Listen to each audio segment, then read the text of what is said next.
Hi, I bet you have a smartphone on you right now, and that means you have a camera handy for you. With the great cameras that are available on our smartphones now, we can take wonderful photographs. What I want to know is, why are mine so mediocre? Today, we're going to find out how to make our photos better, how to take better photographs, and also how to get the most from our camera. So stay with us. We will be back in just a minute.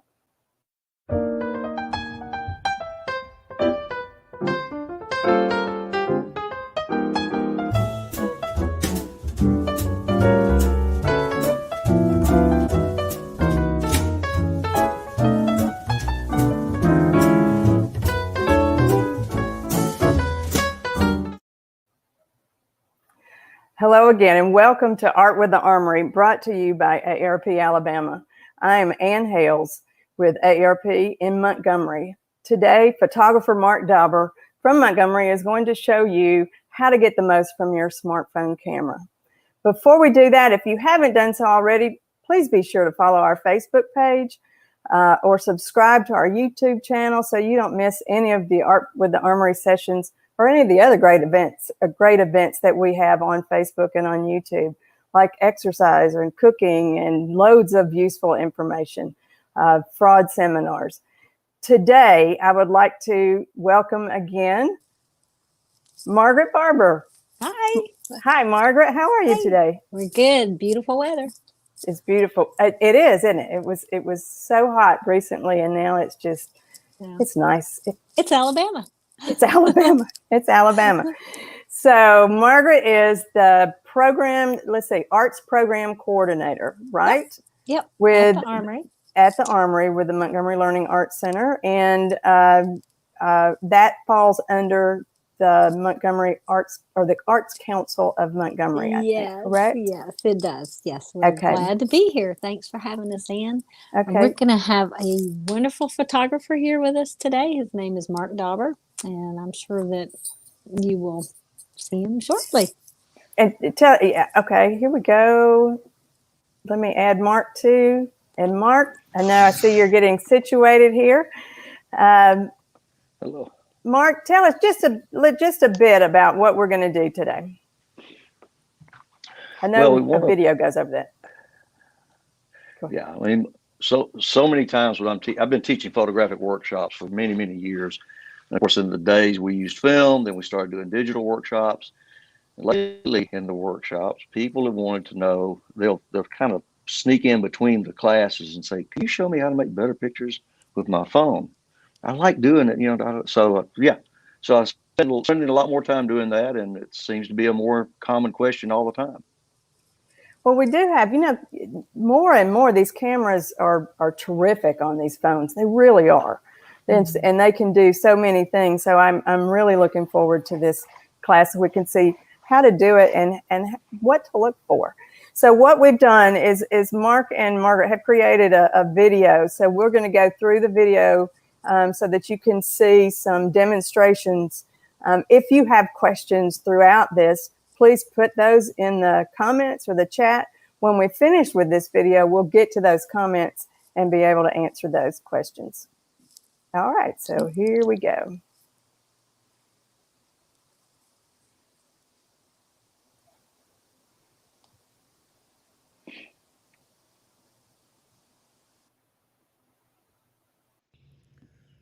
I'm Mark Dauber.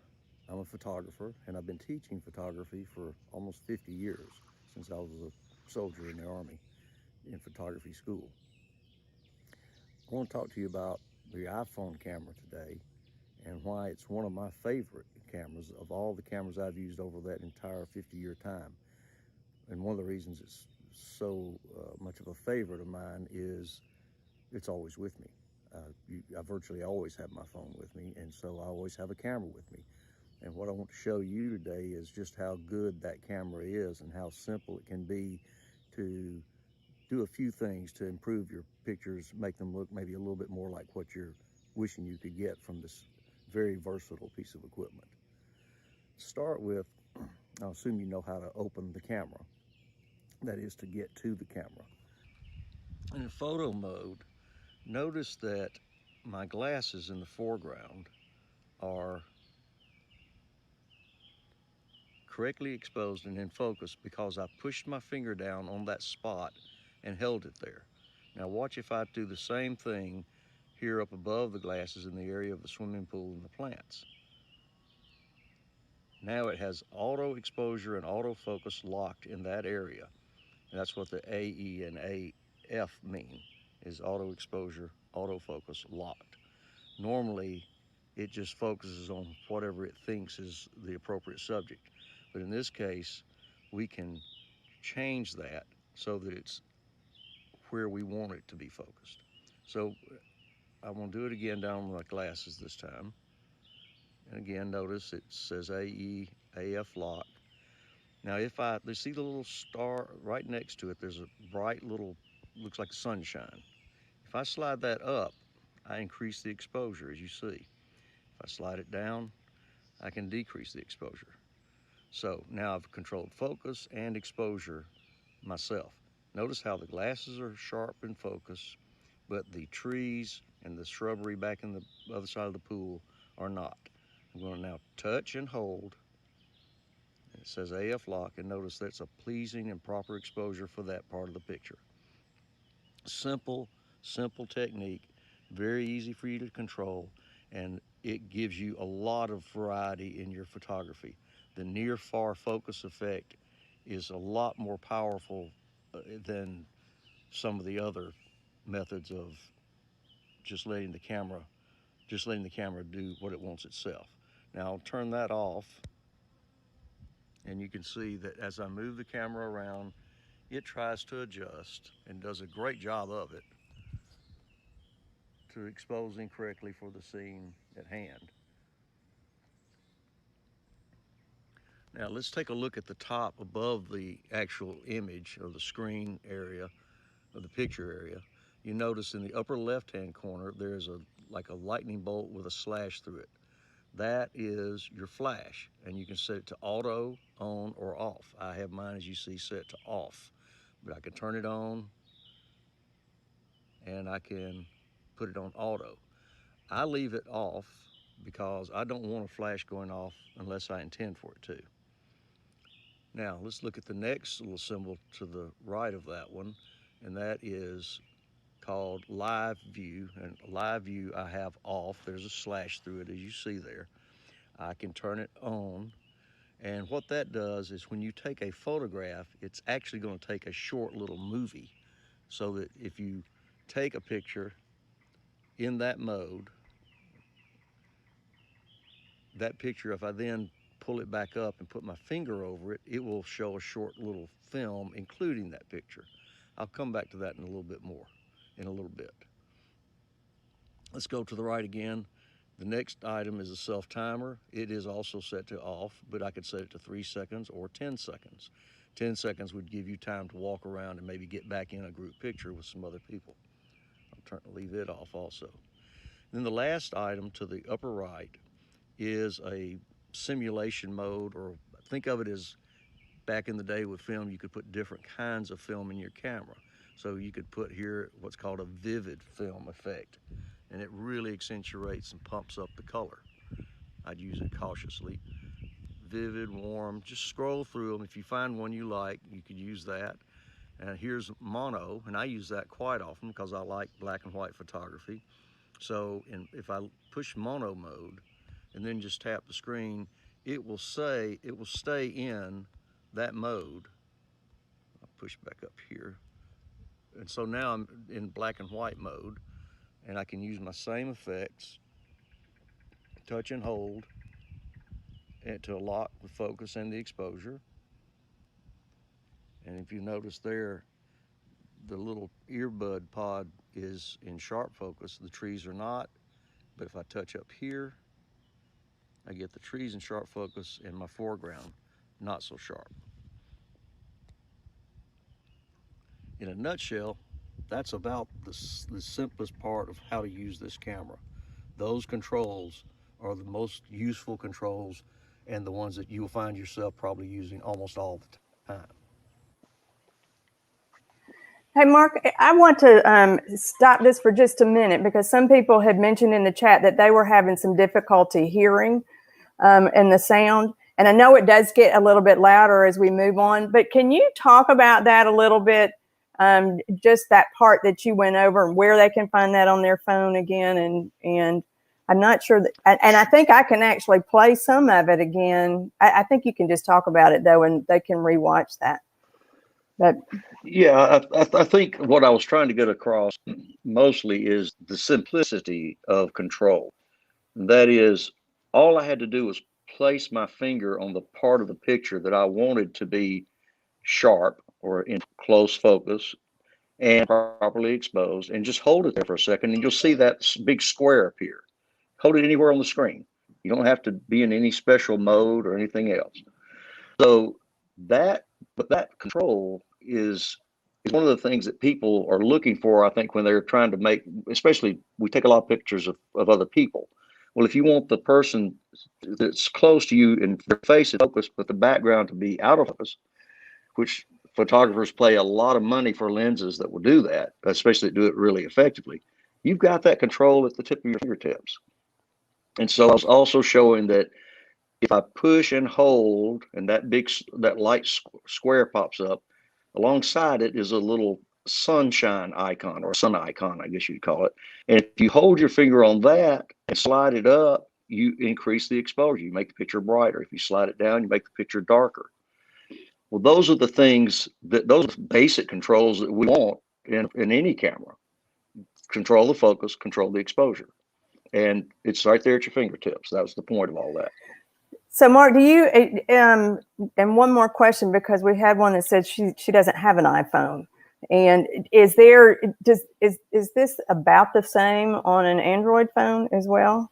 Yes, it has similar controls. I'm not versed in those. At one time I was, I'm not now. So I don't know what or how they may have changed their camera operations, but the cameras are excellent. They'll do the same kind of work. They're always competing with each other to keep their cameras up to date, because the camera app is one of the main selling features of these phones for people. Obviously, we use them as phones, but that's like in main use. We take selfies. We keep them with us all the time. There's an adage that the very best camera is the one that's with you, because it's the only one you can use. You can't use one that's not with you. So learning to use these is really worthwhile. And for the other operating systems, there are plenty of excellent tutorials on YouTube right now that get you up to speed in 5 minutes and show you the basics of what I just did. Okay. All right. We're going to move on to the next segment. Okay.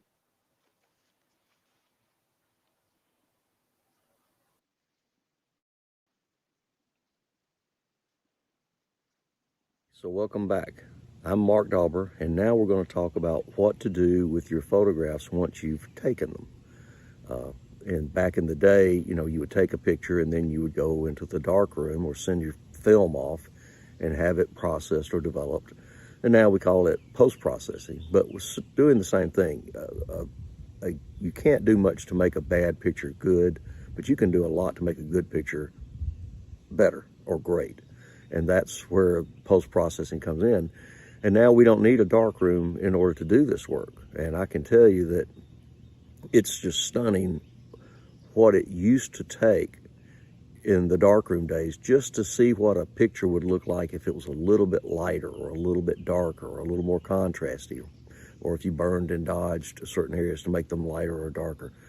We have so much control now, and that's really what an artist wants, is control over their medium, whatever the medium is. Now we have that control, and it's in our pocket, it's in our phone. So I'm going to show you how to take a photograph that I've made and improve it. And what I don't mean to imply is that you should do what I do to every picture by any means, because that's not the case. What you want to do is just consider the things that could improve your photograph, that can make it better. And that can be everything from making it lighter or darker or more colorful or monochrome, black and white, no color. to cropping it, maybe eliminating something that doesn't add to the picture in the first place. So I'm going to show you how to do these things with your iPhone using the native photography editing program that comes with it. It's in Photos.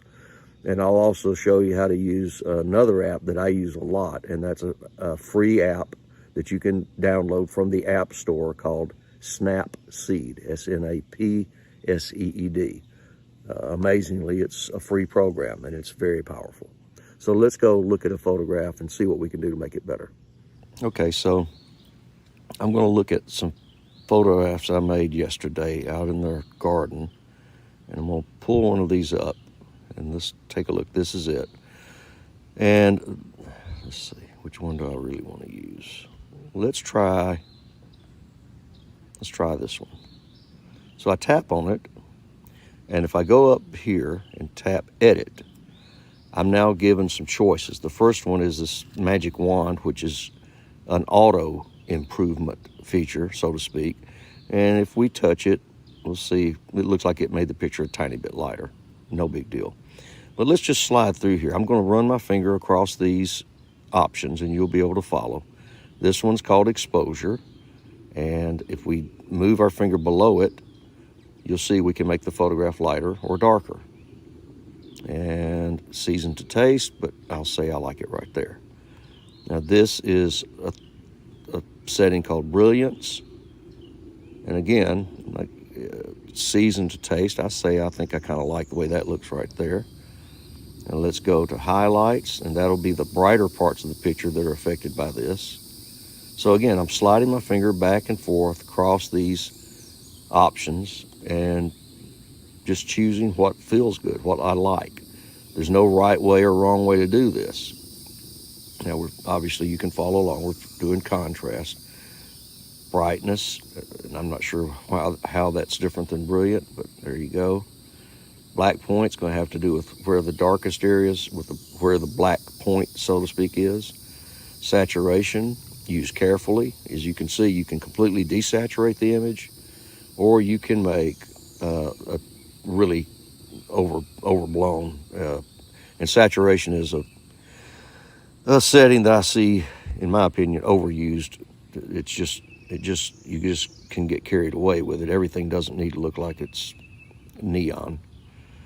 Warmth. Most images benefit from a little extra warmth, but I again caution you against going too far. But if the point is, slide your finger back and forth so that you go too far, and then edge back to a setting that you might like better. Tint will change the color a bit. We'll leave that alone. Sharpness, I don't think we need much of, but you can give a little more sharpness. Definition is I think what this is doing is changing the mid-tone contrast. Pretty subtle, but you can work with that. We shouldn't need noise reduction. And a control that I like a lot is vignette. Vignetting means it's darkening the area around the image, and I'm going to choose to darken the outside borders of the picture. You see how the edge, look at the edge of the picture. If I make it just a little darker, don't overdo it, but I think that improves the photograph a bit there. Now, when I'm happy with my adjustments, I can just click Done, or there are other settings that I can alter. For example, I'm not going to click Done yet. I'm going to go to this crop button down here, and this will allow me to move the actual part of the image that I'm going to see. And there are presets available here also. But I want to just maybe crop out some of this and put the image a little off center. And let's say I'm happy with that. I can now go to this center, 3 overlapping circles. And this allows you to use some presets that are built into the iPhone. And you may not like any of these, but they're available to you. Here we are making this a monochrome image. something they call silver tone and the noir look. When you use these, for example, if you use this silver tone, you'll need to go back in and now darken the image a bit more than it is as that setting would leave it. But I'm going to go back to the original. I think that looks great. And I'm going to click done. So now you've taken an image and you should have been able to improve it. Yeah, we go zooming in. It's amazing the detail these cameras will capture now. And one thing I'll do sometimes, if I crop something like that and I like it, if I press the right-hand side button on the side of my phone, iPhone 12 Plus, and the top volume button, I actually make a screen capture. I have now made a photograph of my photograph. And I can, again, crop this to suit. And I can click done, and I'll have that image saved. And I'll choose save to photos. I can also take this image, and down here in the lower right, if I take the heart, I'm telling it I want it to be one of my favorites. And that's convenient for me to find images that I know I may want to work on later, or email or print. I can also tap this button in the lower left, and it's going to give me the option to send this picture to someone who is in Messenger or email, or if someone's near me that has another iPhone, I can airdrop it to them promptly without going through mail. I can post it to Instagram, Facebook, all sorts of things. So let's close that out. And that's the basic editing tools that come with your phone, with the camera and the photo app that's already built into your phone. Now, I do want to show you also another app that I like to use, and that's an app called Snapseed. And I'll pull that up by SN, and there it is. Snapseed is a free app that is available for you to download from the App Store. So I'm going to select the photograph that we were already looking at. I'm going to choose to open it in Snapseed. So let's get back to Snapseed. And so there it is. Now, in Snapseed, you've got some presets here at the bottom that you can roll through. But I'm going to take it from the last edit. It's already in. Click yes. And I'm going to click Tools. Now, under Tools, you're going to see a whole lot of different options of things you can do. We can tune the image, which is what we basically just got through doing in our photo app. You can change brightness, contrast, saturation, ambience, highlight, shadows, and warmth. And we've already done that, so we'll go back to Tools again. We'll say we're happy with that, but go back to Tools. Now, there are a lot of things you can do here that are not available in your photo app. And some of these are presets, some of them are just tools. Okay, I want to show you a photograph that I can take something out of using one of the Snapseed tools, and that's going to be the repair brush. So I've got a photograph open. I'm going to go to Tools, and over here on the left side, 3 down, it says Healing. So I've opened the Healing Brush tool. Now, in order to use this brush, what I want to do is zoom in. So I'm using my 2 fingers to spread the image apart. And I'm going to take little Gracie out of this photograph by just rubbing my fingers over her area, the area that she's on. And there you go. So now you might want to take a shadow out also. That's a little better. So now when we zoom back to the normal viewing range, little Gracie's not there anymore. Let's also go show you a few other tools while we're at it. So first of all, we're going to click that check box at the lower right-hand corner and export that picture save a copy. I'm going to use save a copy, which creates a copy with changes you can undo later if you want to. So you see it's writing, this says successfully saved. So let's look at tools again, and let's find something else that you might enjoy working on. Well, of course, if you want to convert your picture to black and white, you've got literally a black and white choice. And if I punch that, you'll see down at the bottom of the screen now it gives me choices of different black and white looks. That's neutral, contrasty, bright, dark, film look, they think, and one where we can just darken the sky a little bit. So anyway, pick one of those if you want. I'll go ahead and X out of that. I don't really want to turn it into a black and white picture this time. We go back to tools. You got another black and white look called noir, and it gives you more of a classic old film look, just a little more contrasty with black shadows that are darker. But they've got a lot of choices here. Just pick something you like, and you know, some look will work right for some image, and others really just don't work well. Let's go ahead and back out of that again. Go back to tools.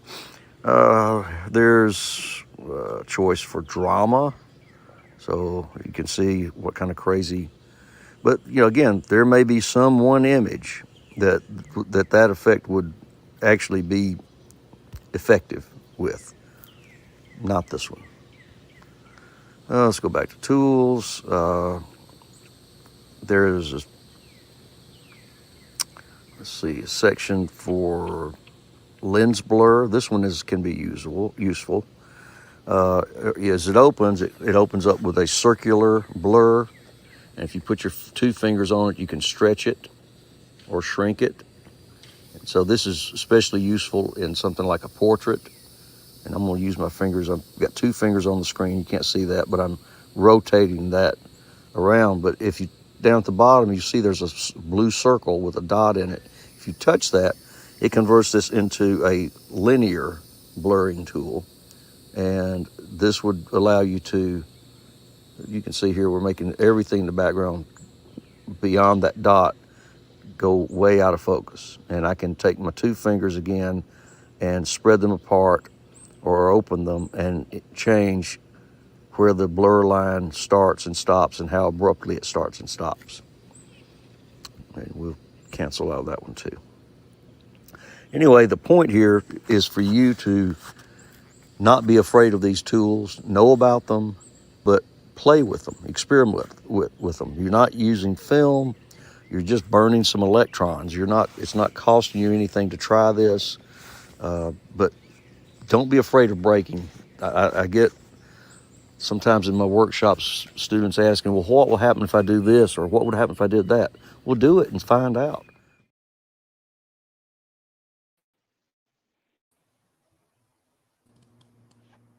That was so interesting. So we had some, Dorothy Dorton said, that's so cool. And let me take this out so we can talk about that a little bit. And if you have any questions, go ahead and put those in the chat. So right now, as I'll give you time to ask any questions that you might have of Mark or anything that you saw here. And then we're going to show a video, a very short video really quickly of upcoming events. And right after that video is over, we'll be right back so that we'll answer questions.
Well, that was a little bit longer than I was remembering because we have so many things going on. Y'all do have we do. We have so many events. So people watch our Facebook page and our YouTube page, but also we have some things going on Zoom. So go to that events page that you saw at the end of the video. But now we're back to answer any kind of questions. And we did have the one that she was asking about Androids. I don't see any new comments or questions, but I had a question.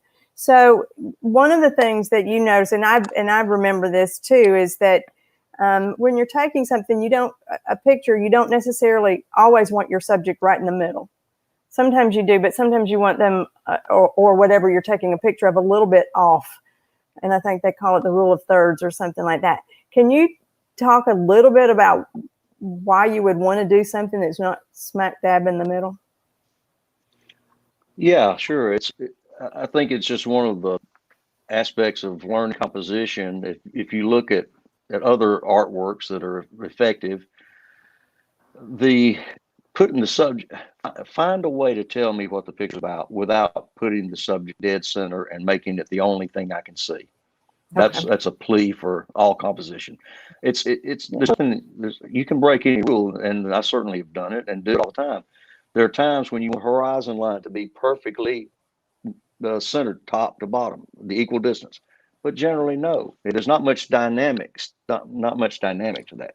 So show me your vision, but without just placing the subject right in the center. Let the subject reveal itself through some other methods. So, it's, not being just dead center as I'm here, it's not as effective. It's not the most effective way, unless it is the most effective way. All rules are meant to be broken, but by and large, show me what the subject is without making it the only thing that's really even conspicuous in the picture, unless that's what really works. Right. Okay. And another thing is, as you were going through and editing, whether it was in the app or whether it's on your phone, when you make changes and save that, have you lost your original picture? If you go, oh, I don't really like what I did, That's a great question. In some cases you do, and some you could change things so that you don't lose your original picture. But you can also just make a copy and edit that copy because they're going to be identical.